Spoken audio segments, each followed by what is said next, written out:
is time to conclude our 2012 wrap-up, and what better way to do so than with the movie that people seem to be obsessing about the most this year, Wreck-It Ralph.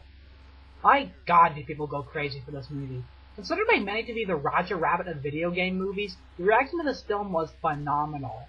When the trailer came out, everybody went crazy. When the movie finally premiered, everybody went crazy. When the movie lost the Best Animated Feature Oscar to Brave, everybody went crazy, but not in a good way.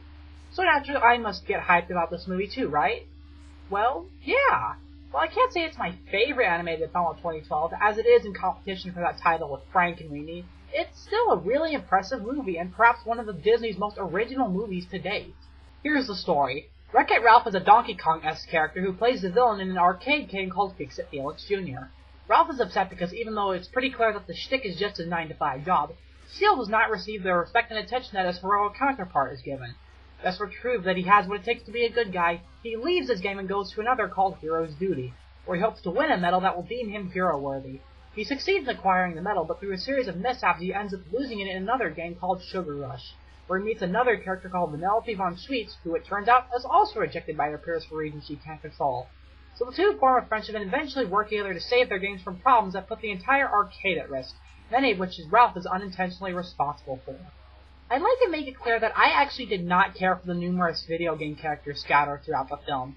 Not that I don't like them, as I do like how some of them were used, like the AA-style meeting near the beginning of the movie. It's just that I'm not a huge gamer to begin with the exception of some more classic games like Mario or Pac-Man, so I really wasn't concerned about that much as other people were. That and it turned out there weren't as many cameos as I expected, but like I said, I honestly don't care as much. With that out of the way, let's talk about what's good in this movie, and if you haven't already seen it already, there is in fact a lot of good stuff.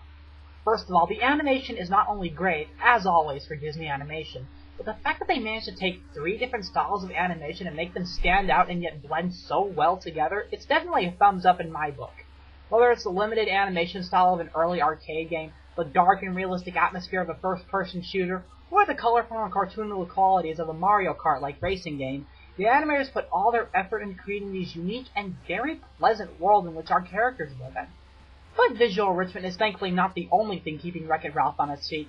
Like I said before, this is perhaps one of Disney's most original films to date.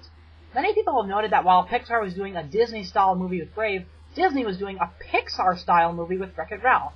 And it's not hard to see why people make this assumption. The premise alone is something that I was already on board for from the start.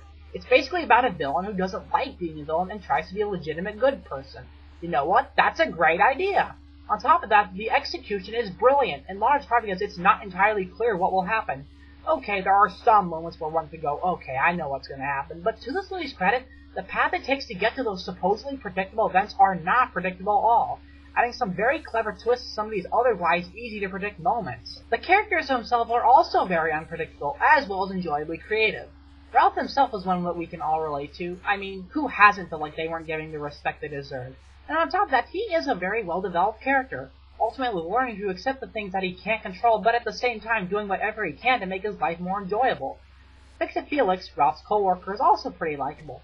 It would have been really easy to make him sort of this narcissistic and even kind of a villain in some ways, you know, kind of like Gaston in Beauty and the Beast, but no, his mindset is genuine, and it works to the character's advantage. Also, Jane Lynch appears in the movie as a drill sergeant inside the Hero's Duty game. This is another celebrity voice that adds to the character instead of just trying to be there to pander to audiences. That and the backstory they give the character is hilariously tragic. However, there are 2 characters that completely steal the show for me. The first is Vanellope, played by Sarah Silverman. This is a character that could have been incredibly annoying from beginning to end, but luckily that's far from the case. Like Ralph, what she goes through is very believable, and we do sort of feel for her as she goes through this crazy adventure. The relationship with Ralph is well handled, and to Sarah Silverman's credit, I actually haven't seen her act this well since ever. The other is the Mad Hatter, I mean King Candy. I can't really talk about this character without giving away too much of the movie, but let's just say this guy is much more than he appears. And that's what Wreck-It Ralph is as a whole. A movie that is a lot more than it appears. While the movie may already appear to be good from what is seen in the trailers, it goes beyond just that, telling an original, entertaining, and surprisingly very intelligent story that both kids and audiences will be able to enjoy. And it's some interesting and entertaining characters in the mix, as well as a wide variety of unique and aesthetically pleasing visuals, and you have what is considered to be, without a doubt, the best video game movie to date. Considering the quality of most video game movies, that may not be saying a whole lot, but trust me, this movie proves that if you put some goddamn effort into something, you can make anything, even the most obnoxious of genres, somewhat respectable. But I'm guessing none of this is news to you. The movie received critical acclaim from both critics and audiences, and it ended up earning Disney's biggest opening weekend to date, and it is much more deserving to have these achievements. If you haven't seen it already, although I doubt that's the case, then I highly recommend you buy the DVD as soon as possible.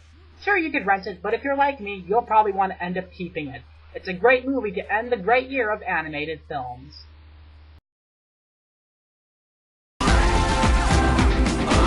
Let's close out with the bad guy affirmation. I am bad. And that's good. I will never be good. No. And that's not bad. Hold that thought. There's no one I'd rather be than me.